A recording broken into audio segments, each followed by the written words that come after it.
Altı tane. Tam buraya bırak o bana diye dur. O 20 tane sana kaldı.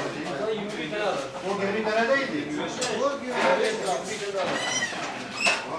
Tamam. Hadi abi gel. Kilolar yüzde. Kilolar yüzde. Hocam dur fotoğraf.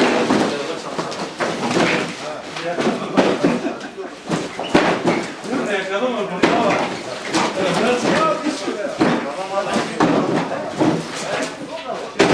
Kiloları göster ya ne diyeyim? Şimdi işin ayarlar.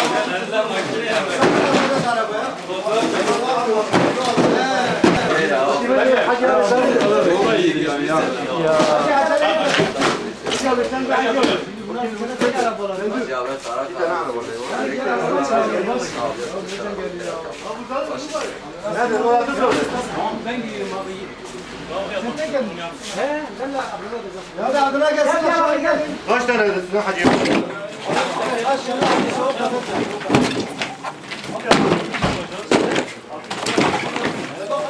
Abi sayıyorsunuz. Cemuz abi. Dün 43 ya tamam.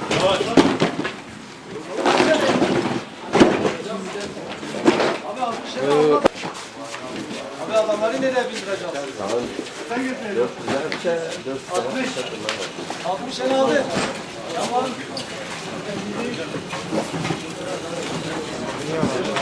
Kaç eti aldın abi? Abi.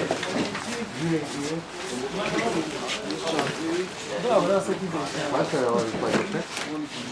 12.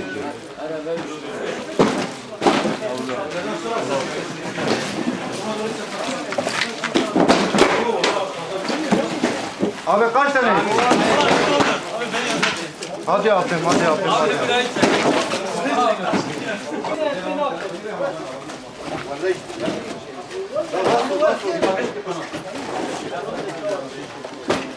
Çok Zeynep o gibi yapıyor olmak nimettir.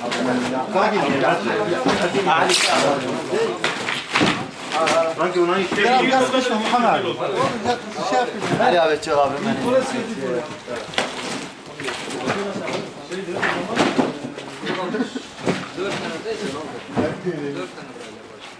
70 tanedir bir tane. Bir araba gelsin. 170 tanedir. Poşet. Eksik götürmeyelim. Gelsin. Ama siz gideceksiniz artık abi. Abi kaç tane eti bu? Sen sana çık. Kaç tane gel. 126. Durağı bırak ya. 126, 130 yap. Ya kaç tane almışlar ne? 10 tane fazla alacağım. Tamam 130 tane. Hacı biraz acele hacı 2 saat bir araba gelmedi ya. Hacı. Hacı hacı. Ana bırak.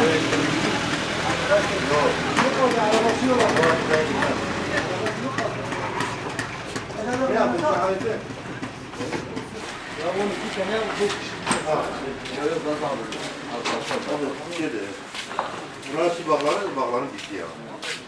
Mehmetcan'da şey var. Devam et.